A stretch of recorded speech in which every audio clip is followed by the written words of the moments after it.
guys, it's Aspen Jones again. In my last video, I told you what I would be doing, and I hope you guys start subscribing to my channel and start liking my videos and start commenting books you want me to read and review and writing tips that you guys would like me to help you with. And I just realized that in my introductory video, I told you about a website that's really good for writers, and I realized that I didn't tell you what the website was called.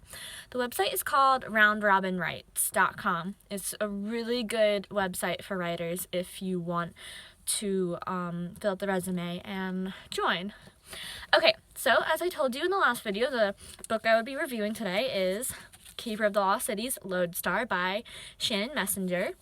I just want to warn you guys that this is her 5th book in the series Keeper of the Lost Cities. So I don't want you guys to listen if you have not read all of the other books, because there will be spoilers, so I don't want you to get upset. So the first thing I would talk about in the book is character development. I think the main character, Sophie, from the first book until now, I feel like she has had a lot of character development about being a shy little girl who got taken away from her family and brought into this whole different elf world, and is this project for the Black Swan to defeat their enemy called the Neverseen. And she was so scared in the beginning, she didn't know what she was doing, but now she's full force, like, I want to save everyone that I care about, and I'm gonna do whatever it takes. So I feel like her character development through the books has been really well developed. Other characters like Fitz and Biana, I feel like they have not grown as much as I would have maybe liked to see them. They are kind of the same that they were. Fitz more than Biana, because Biana was kind of like rude and like nasty in the beginning and selfish, but she's grown more and has accepted a lot more people as she's grown in the stories. And then Keith Sensen, he is another character that I feel like has a lot of character development, because in the first 3 books, he is like really goofy. He's like a good guy. Him and Sophie have some chemistry, and I'm hoping that they will get together. But then in the 4th book, Neverseen, he completely turns around and joins the Neverseen, and that is a total game changer, and that totally changes his character, and the way he acts is so much different, and it has a lot of character development.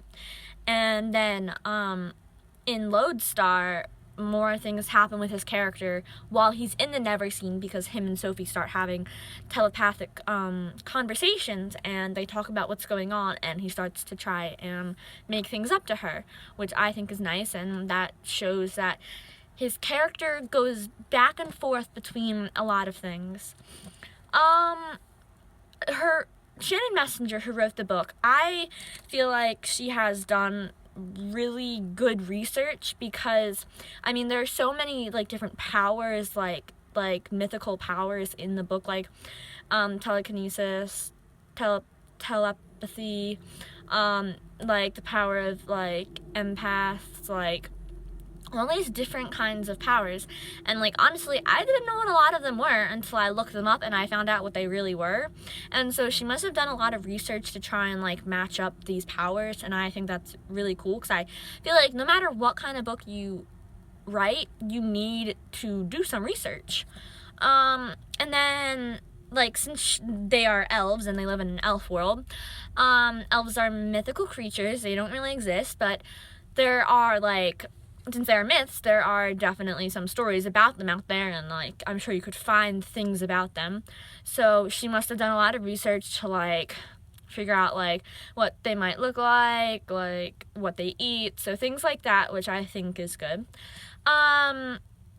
Deaths. I want to talk about deaths in the book. There's usually, in any book, there's usually a death, and I feel like when a death happens in a book, if it's a good character, and like if you like the character and it's a main character, or even like a side character, I feel like you want to write it to make the reader cry. And I feel like if a reader doesn't cry at a death that you intended them to cry at, then it wasn't a very well-written death. And the readers aren't going to really care about that character that they died because they didn't cry.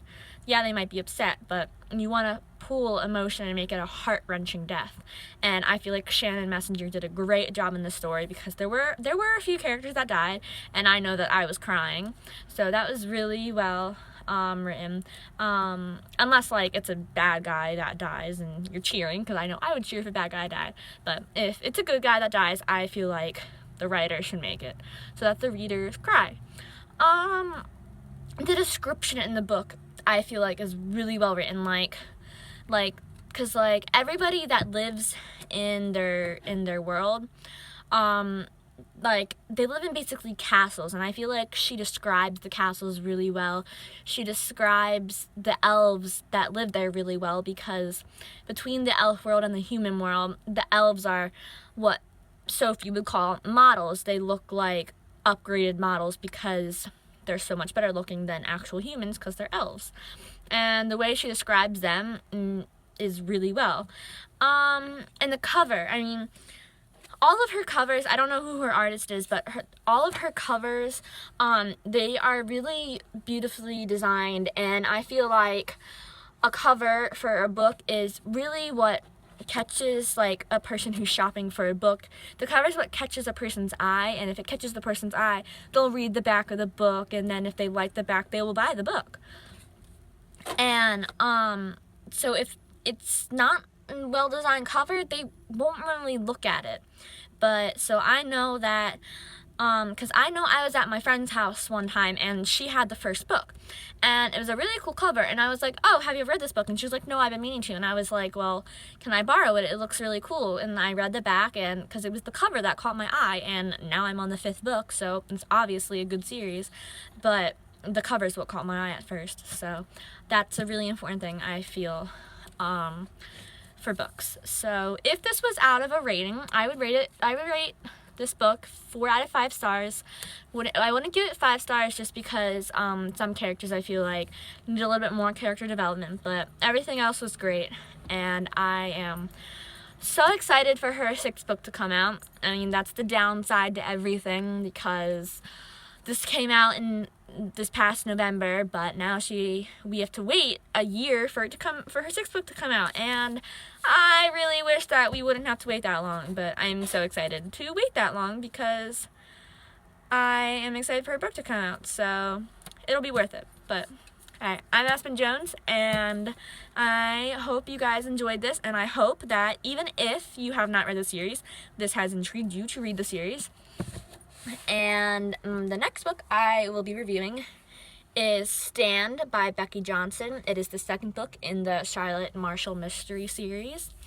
And I will see you guys next time. So I'm Aspen Jones. Bye.